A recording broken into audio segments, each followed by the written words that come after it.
Well, a very warm welcome from the UAE to everyone joining us for our Global Leaders panel today. For those of you who don't know me, I'm Becky Anderson, CNN's managing editor in the Middle East and in the Gulf region and host of CNN's nightly news show, Connect the World, broadcast from our Middle East programming hub here in Abu Dhabi. And it is an absolute pleasure having you all on board today for our discussion, the theme of which very much speaks to the theme of this International Day of Human Fraternity. Well, Her Excellency Lana Nusebe, Ambassador of the UAE to the UN, speaking recently to the General Assembly, said, and I quote, "In recent years, the world has been witnessing a dramatic increase in violence, in hate speech, in xenophobia, and religious bigotry, and indeed other forms of discrimination. In the face of such transnational threats, Her Excellency said, we need to support initiatives that encourage solidarity and unity among people in the spirit of human fraternity." Well, I think it goes without saying that the COVID-19 pandemic and its economic consequences have only exacerbated the problems that the world faces. And I would argue that there has never been a better time in our modern history to discuss the values of human fraternity in providing us a better future for all as we emerge from this period of global insecurity. Well, to that end, we will spend some time today on our panel discussing the impact of the coronavirus pandemic and initiatives specific to the institutions and foundations that our speakers represent, which might best promote practice and policy in advancing a culture of mutual respect. Well, without further ado, I am delighted to introduce our distinguished speakers today, global leaders representing government, institutions, and foundations who share a common goal, working together to achieve a peaceful coexistence through a true culture of peace. Her Excellency Maria Fernanda Espinosa was the president of the 73rd session of the United Nations General Assembly 2018-2019. His Excellency Ahmed Abul Gheit is the Secretary General of the League of Arab States. Karine Mamal Vanian is the Executive Director of the Kofi Annan Foundation. And Dr. Changwon Chu is the president of the World Taekwondo and Taekwondo Humanitarian Foundation, of which he is the chairman. Maria, let me start with you, if I can. What is your perspective of the impact of the COVID-19 pandemic and the consequences of the ineffectiveness, not just of individual states, but of multilateral institutions to manage this global health public crisis?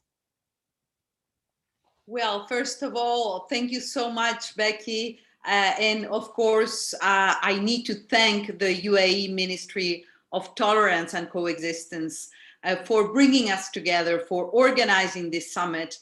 I think it is the best way to commemorate the Day of Human Fraternity. And of course, greetings to all the distinguished panelists today. So we are here, I think, to reflect on the need to remember our humanity and the need for a peaceful coexistence. And you said it very, very clearly. Racism, xenophobia, violent extremism are unfortunately on the rise.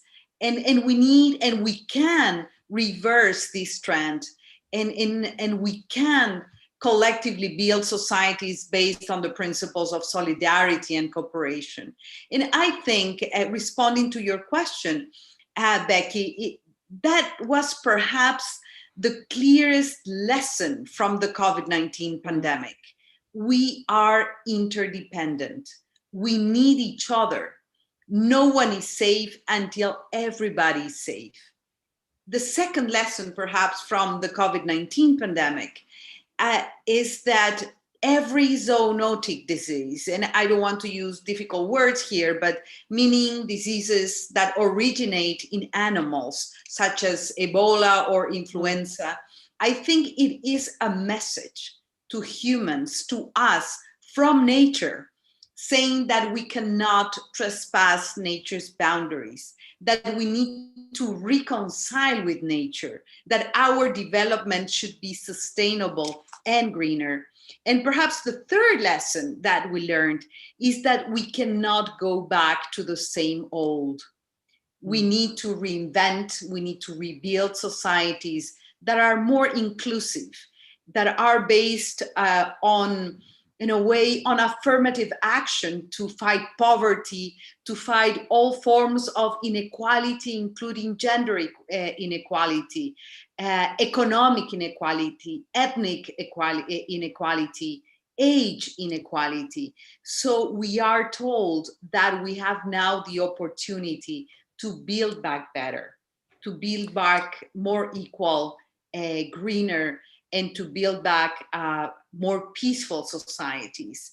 And I will just give back the word to you, Becky, and that would be my answer to your first question. Maria, thank you for that. Ahmed, I do want to just pick up on some of what Maria discussed there and ask you for your perspective from the Arab prism, as it were, on the impact of COVID-19. And I think it's important to be quite clear, you know, vaccine nationalism, if nothing else, has once again exposed the ineffectiveness of the sort of multilateral setup that we are expected to sort of assume will look after everybody in the world, not just those in sort of sovereign states. And the fissures are quite clear, aren't they? As we have seen the rise of vaccine nationalism and the potential for such an unequal distribution of vaccines around the world going forward. Your perspective, Ahmed? You see, Becky, the issue is not only vaccine nationalism. That comes late, facing or confronting the problem. The problem that faced the Arab world over the last, say, 12 months is that the Arab world, Arab countries are very wide. They extend over 11 million square kilometers. So their reactions varies. There are those who could cope with the situation. They understood what was coming, and they acted in earnest, such as the country where you are staying right now.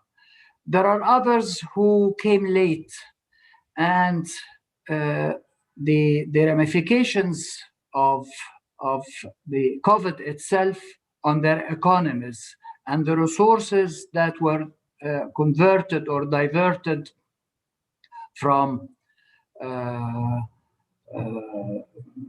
services and development into challenging or confronting the COVID. So comes this. Then it is tourism is affected. And tourism is a main factor in sustaining such societies. Then comes also the issue of oil prices and gas prices. So combine this all, and you find a country like Egypt, for instance, who is 100 million people, was planning a growth of 6.5% to 7% annually, and it dropped according to World Bank and IMF, into 2.5 to 3. So it affected them. That is one aspect of the issue. The second aspect is the region tried to close, or at least some of the countries tried to close. The ramifications economically were damaging beyond imagination. So in the second wave, the decision was no way that we would be closing economies or societies as we did earlier, imitating Western countries. Then you have to admit these countries are not as rich as those who can finance hundreds of millions, if not millions, of vaccination. 50,000 or 100,000 or 200,000 vaccinated is a figure for such countries. The resort will be always a cheaper vaccine, and the cheaper vaccine, and there comes the issue of vaccine nationalism. They will go to Chinese and Russians. There are those who cannot even afford Chinese or Russian. So the international community, and there we have to insist the international community has to step in and to help such societies to sustain the pressure till we eradicate it all from every society. That is my introductory remarks. Well, Armin, thank you for that. And you are absolutely right to point out the challenge, the dilemmas that governments face in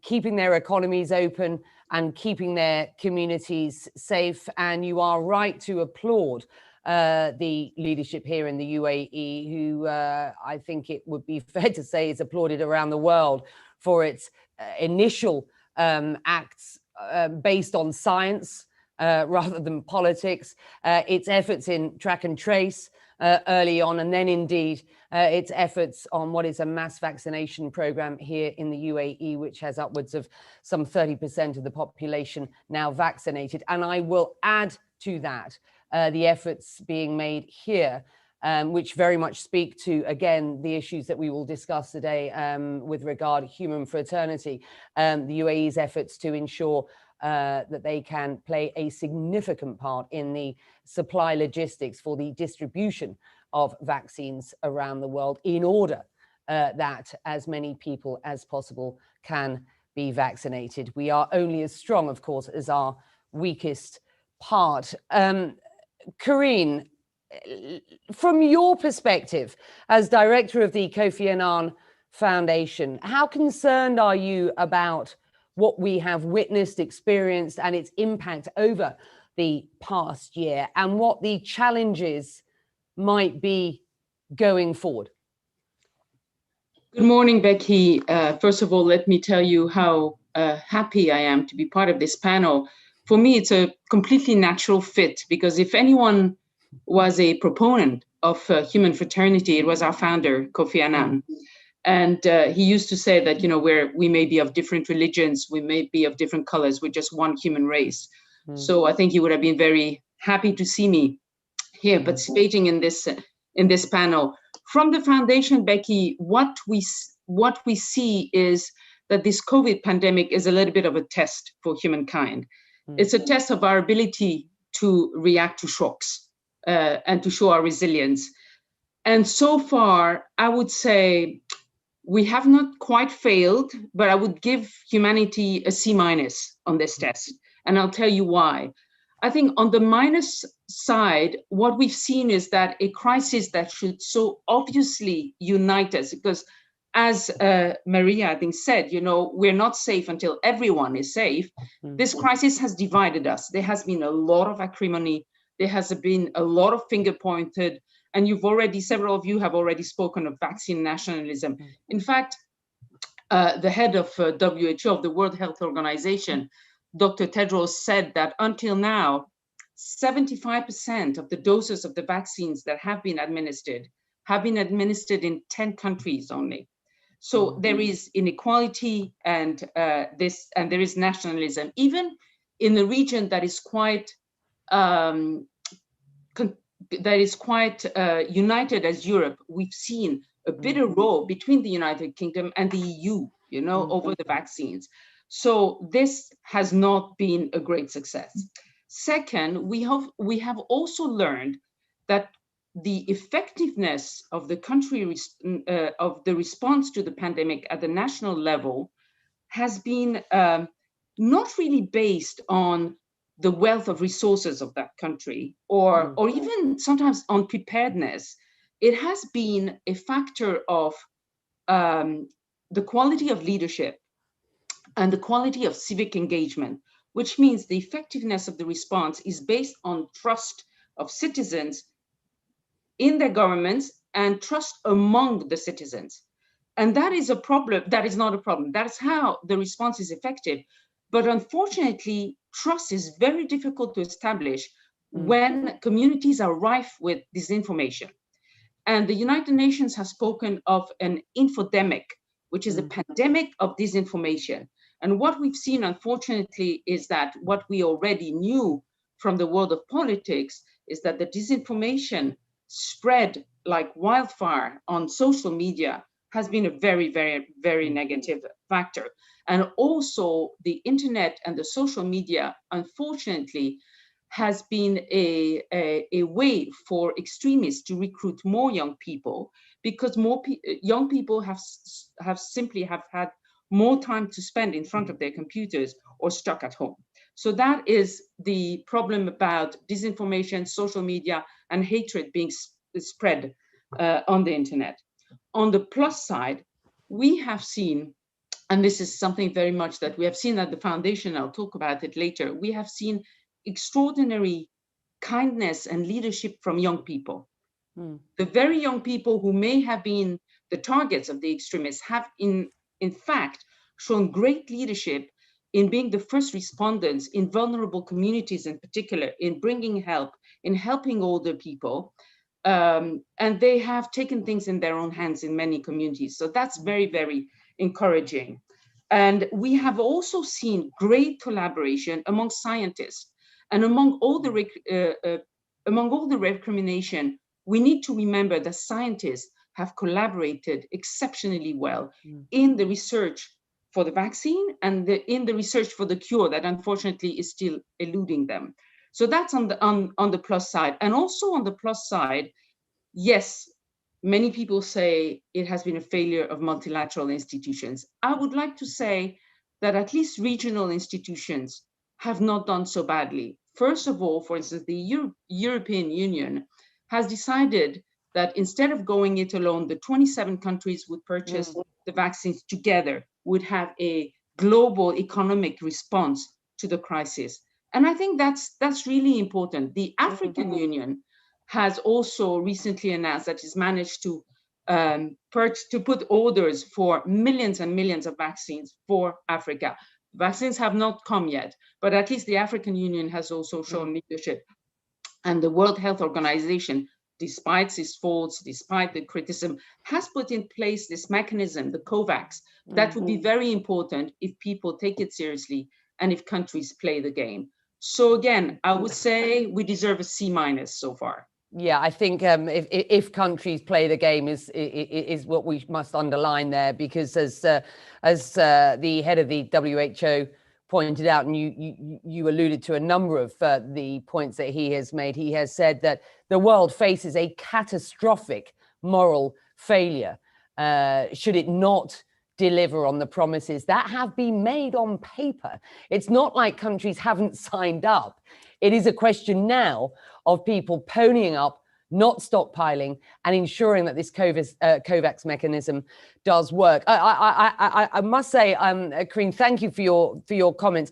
You know, when you talk about the EU as a sort of, you know, as a multilateral organization, as it were, that has functioned, or a regional organization that has functioned, you're right to flag that it had got together to organize this vaccine initiative, you could also argue that its vaccine response has been an unmitigated disaster as we speak, but we will see where that goes going forward. I do think it's important that you raised the issue of the infodemic, because I think as we talk about in the next few minutes, just what the values of human fraternity mean to us all and how we might ensure that they are better spread going forward. The issue of social for good as opposed to social media for bad, I think is a really important one. Thank you. Dr. Chung-Wong Chu, your perspective on where we are at here. I applaud any suggestion of how tough things are, and indeed, as Corinne pointed out, some of the benefits that we see perhaps coming out, the opportunities that we see coming out of this COVID-19 pandemic. The floor is yours, sir, for a couple of minutes. Thank you, Becky. It was so nice to see you, and so nice to see you all. And let me have our experience after COVID-19 pandemic. About a year ago, as you know, the COVID-19 pandemic was impacted really a lot to international sports world. So we cannot meet each other, so we cannot practice each other. So I was thinking, well, this is a timing to reset of our organization and our competition method. That's why we create the first ever virtual Taekwondo Pumse Championships. So Pumse means form of the Taekwondo activities. That was in November, last November, and I was really surprised that so many countries participated. So 98 countries participated, and nearly 2,000 athletes are participating. They're really enjoying these virtual competitions. And also, we are thinking about the virtual educational program. Normally, we have an educational program, it's an offline education program. But when you think about the virtual educational program, it was very successful. Virtual education for coaches and the athletes and the international referees, that was very also successful. And also, as you know, that the World Taekwondo is incubator of the Taekwondo Humanitarian Foundation. All the children's in refugee camp, they are really hopeless. So we found Taekwondo Humanitarian Foundation in Switzerland, Lausanne, and it was very successful. We running the many different kind of refugee camp to teach our sports and also to teach them the importance of Olympism and world peace. That was very successful. As you know that the children's who practice Taekwondo in the camp, they cannot travel. They cannot travel. So that's why we are planning to organize virtual Pumse competitions among camps, the practitioners. And for instance, Azra camp in Jordan, some hundreds of the children are practicing Taekwondo. And we hire the coaches and we give them an educational program about the world peace and Olympism. Those kind of things, we can give them hope and dreams. So that was very successful. Actually, we are planning to organize virtual Taekwondo Pumse Championships between the camps. So in June 20th, as you know, the June 20th is the Refugee Day. So around those time, we are going to organize virtual competitions. So actually, after COVID-19, the pandemic impacted, and we found another way to support our children, our practitioners, to serve as a good global citizen. So our aim to create the Taekwondo Humanitarian Foundation is not only teaching our sports, but also to teach them the importance of Olympism and world peace and how to live as a good global citizen. So it was very successful. So using, I think, this COVID-19 pandemic situation to support them more easily, and it's good for them to introduce.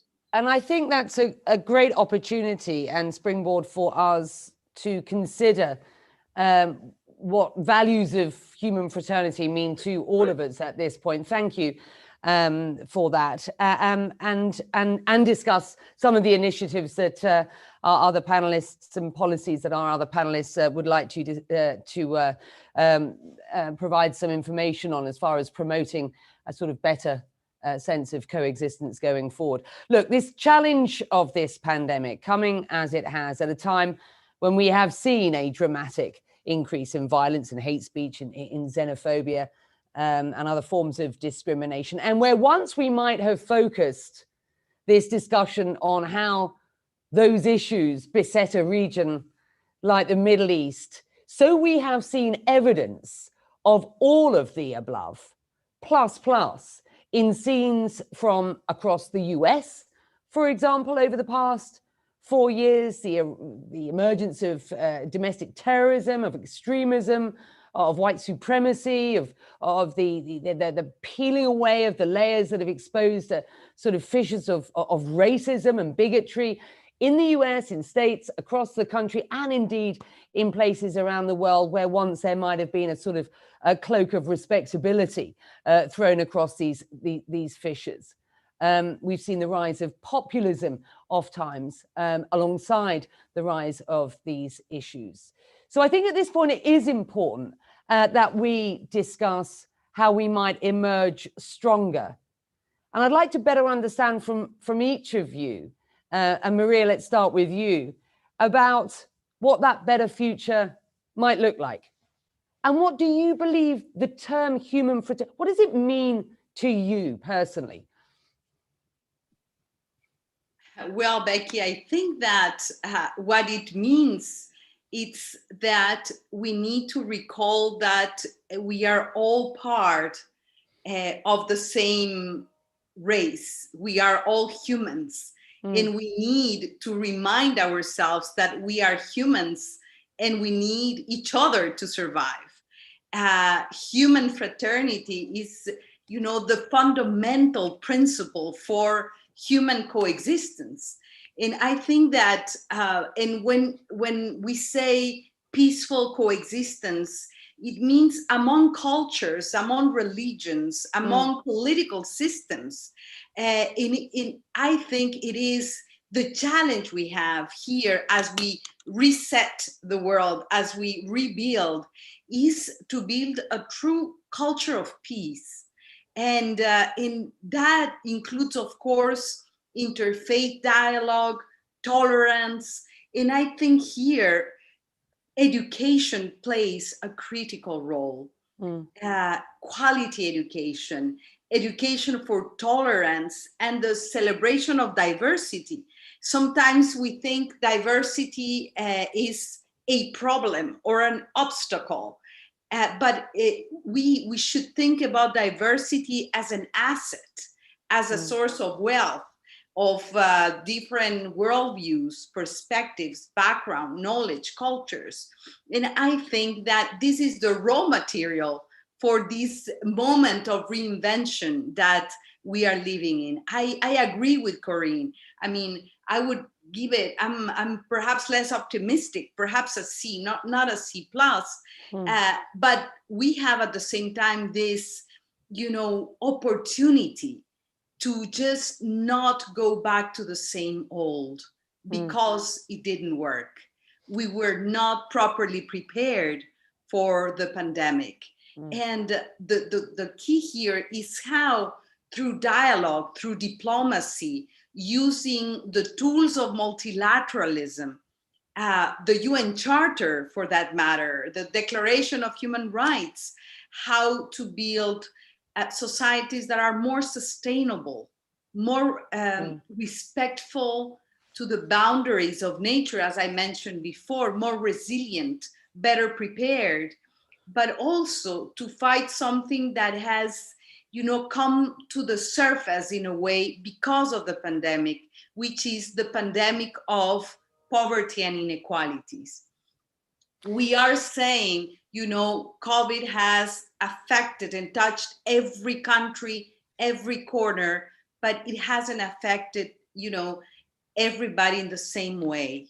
The poor, women, girls, refugees, migrants have suffered more. Indigenous peoples, and here I am speaking as a Latin American, indigenous peoples in the Amazon region. So I think this has been a very hard wake-up call, and the answer is more solidarity, more dialogue, more diplomacy, more human coexistence. I know, Ahmed, you will argue that the sort of wake-up call for many Arab countries came way before this pandemic began. I know that you have talked about a sort of a decade in which this nation has faced what you describe as a sort of daunting challenge in the rise of the Islamist movements. And you have talked about a worrying trend of intolerance and nativism on the rise, not just here, but globally. And we've spoken to that. I want your perspective through the Arab prism, because there will be those who argue that in countries where political Islam or political parties allied to Islam represent a social net, are places where these issues exacerbated by COVID-19 quite frankly need these organizations, these arms, to provide the support that is otherwise not provided from government and other institutions. Your thoughts? You see, Becky, we have to focus. Yes, the idea of human fraternity is a great idea. And launching it last year was a great event and a great endeavor. It will not fall on us out of the blue. We have to work for it. We have to exert efforts in order to pacify our societies and to change the dominant culture there. My concern is, at least when it comes to the Middle East, and the Middle East or the Arab region, as I told you, is a very wide and large and diversified. It is diversified. You have many, many ethnic groups, you have many religions, and you have a lot that is challenging and conflicting with each other. But the important thing, in my opinion, is, as you noted, the Islamist, political Islam. Political Islam is a danger for the region, specifically because of the diversity of the region. You have Christians, you have Shias, you have Muslims, you have different sects within. So the important thing is, again, as Connie said, education. You have to focus on education, because education is the key for everything that is facing the region. Of course, moderating the religious speech is also very important. Governments, I think, came to note the challenge, and they are moving away from confronting only through security arrangements and security measures to widening the scope of confronting the Islamists. How are they doing this? Mainly, again, two factors: education and change of the religious speech, the message that comes from the mosque or from the church. That is important, but there is a third element that has risen over the last 10, 15, 20 years, which is social media. Social media is creating havoc in that region. Not because of anything, but mainly because education is not as it should be. There are certain simple people who absorb certain ideas, as again was stated, and they are easily attracted to groups that would indoctrinate in them certain courses of action. So the social media has to be regulated. You cannot just leave it because freedom of speech often creates havoc on societies, as we have seen on the 6th of January, yeah. in the capital. So to sum up, it is not also limited only to the Muslim world, as you said. In the United States, the most developed economically and socially is suffering from certain behaviors and certain actions that are, in all honesty, shocking all of us. So a concerted message, a concerted action has to be created. And there, the Pope and Sheikh Al-Azhar were great in combining efforts of Christianity and Islam in plotting a course. We have to stick to that course, and not only to stick to that course, to open up societies to the danger of what we are facing right now. Thank you. And thank you. And Corinne, I want to pick up on a couple of points and get your response, because as Ahmed pointed out, you know, social media can be for bad as much as it can be for good. And sadly, and what is happening in the States is a very, very good example of the spread of mis and disinformation and the plague that is conspiracy theory and everything that goes along with that. And what we have seen in the States, of course, is the sort of self-regulation by some of the social media companies, getting ahead perhaps of any government legislation or regulation that might otherwise come down the pipe. Because, and I wonder how you feel about regulating social media as opposed to these companies self-regulating, because as part of the discussion on human fraternity, led by the Pope and the Grand Imam, of course, we talked a lot about freedom for people, freedom, and that includes freedom of expression and freedom of speech. And there will be those who argue that regulating social media platforms, of course, will do away with some of those freedoms. I just want your thoughts on that, and indeed your sense of how important education is going forward, before I close this discussion with Dr. Chu, whose father I know was embedded his life in pursuing education for all. Corinne, first to you. Yes, thank you, Becky. But before we come to the issue of social media, I think you also asked us, what is human fraternity for us? Sure. First of all, it's an ethical imperative, first of all. And I think all main religions recognize the inherent dignity of each human being. This is what human fraternity is about, is recognizing that each of us have the same rights. It's a matter of human rights, of profound ethical need. So that's the first thing. But beyond this ethical dimension, human fraternity is also a pragmatic approach to things. It's a political pragmatic approach to things. And Kofi Annan put it very well. He said, unlike in the past when civilizations rose and fell in a zero-sum game, today, because the world is so interconnected, all nations will rise or all nations will fall together.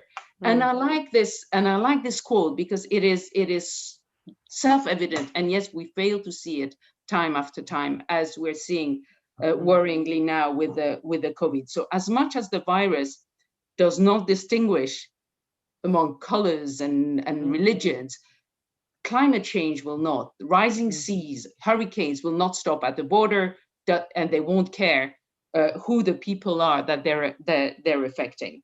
So what the sort of vaccine nationalism that we're seeing today, if it turns into a climate nationalism, it will be a big problem, because obviously that means we won't be able to respond to this existential challenge that is coming our way.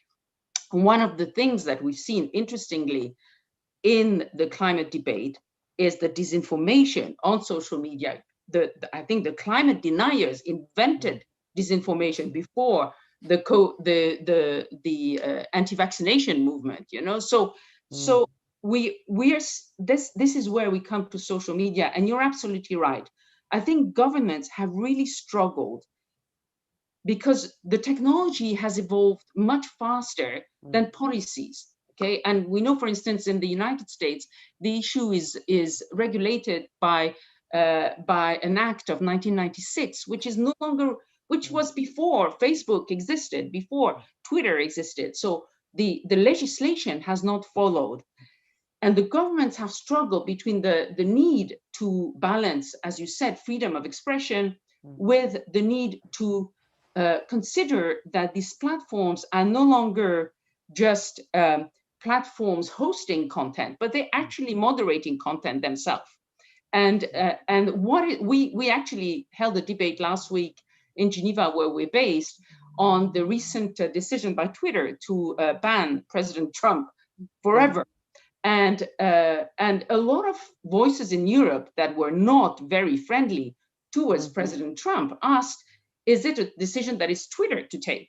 So the good news is that the European Union is working on a Digital Services Act, which will answer a lot of these questions. And just like the European Union issued the GDPR for the protection of the privacy of people on the online, I think this Digital Services Act will serve as model to many other regulators.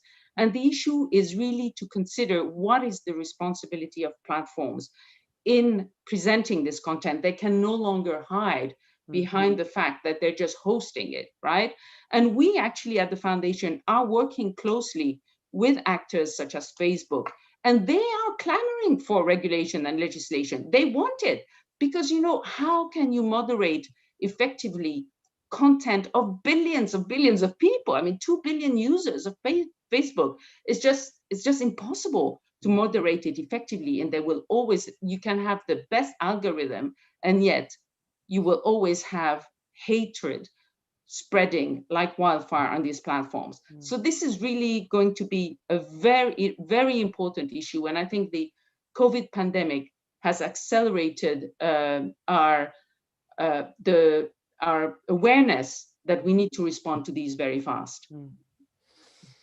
Thank you. Your points are extremely well made. We've just got a couple of minutes left. I think we could carry this conversation on for some time longer, but I'm told we only have a couple of minutes left. So I do want to just leave the final word to Dr. Chung-Wong Chu, whose father, as I understand it, created the Kyunghee University system to promote education in the Republic of Korea. And I know that you, perhaps through your father's work, have taken a life motto, I was told, that peace is more precious than triumph. And coming from somebody who is the president of the World Taekwondo organization and the chairman of the Taekwondo Humanitarian Foundation, do just explain to us how important your father's legacy is and why you believe it is relevant to this day.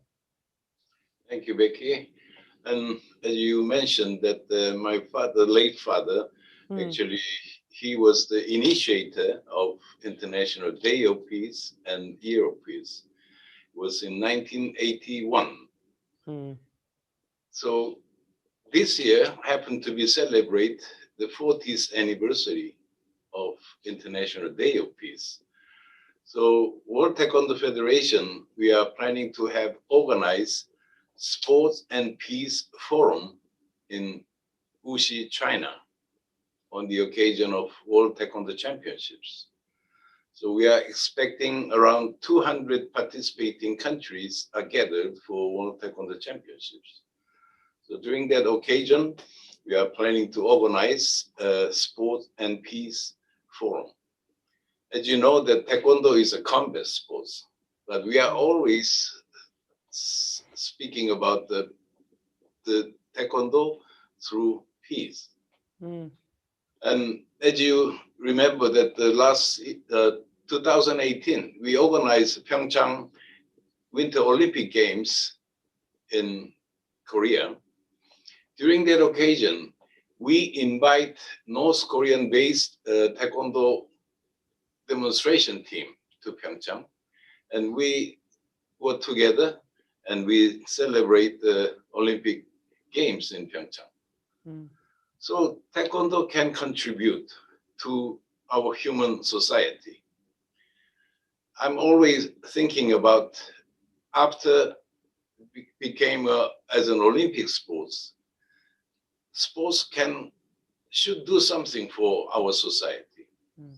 That's why 2009 we create also World Taekwondo Peace Corps organization, and we dispatch about 30 some countries and 2,000 volunteers to teach Taekwondo and plus, of course, in the world peace.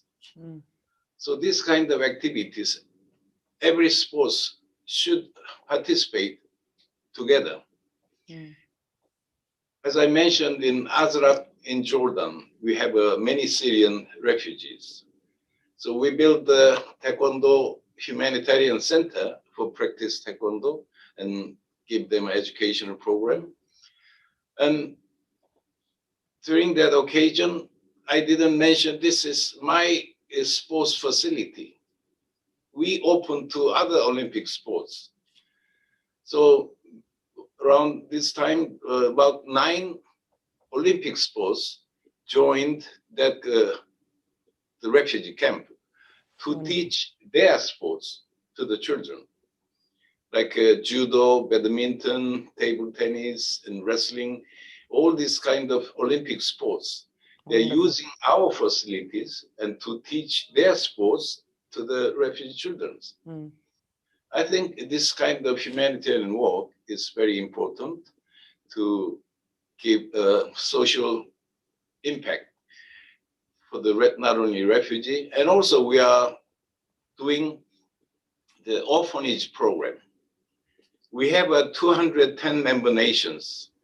So we are asking them to teach Taekwondo and those educational programs to the orphans in their countries.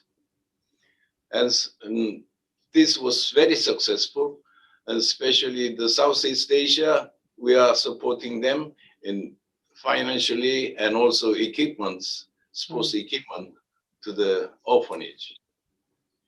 And this kind of things, I think every sport should do something for our society. I think it was Nelson Mandela who said, sport has the power to change the world, and the sort of work that you are doing at the foundations, I think very much speaks to the words that the great man is remembered for. And I have to say, Karim, with the greatest of respect, as you were talking about Kofi Annan's words and his aspiration, I could see his face and I could see him joining us today. We had some wonderful times together. He was a great man, and it is fantastic that the work that you are doing ensures that his aspirations and inspirations live on through the foundation. Listen, to all of you, this has been an absolute pleasure. Happy International Day of Human Fraternity to you all. Thank you so much for joining me and helping to provide what has been a really, really interesting global leaders debate today. I wish you all the best, and to all of you who are watching, wherever you are watching around the world, please do consider, what human fraternity means to you, and just consider the values that you believe it embodies. And let's just hope that we can all work for a better future and for a more tolerant world going forward. Thank you very much indeed. Thank you, Becky.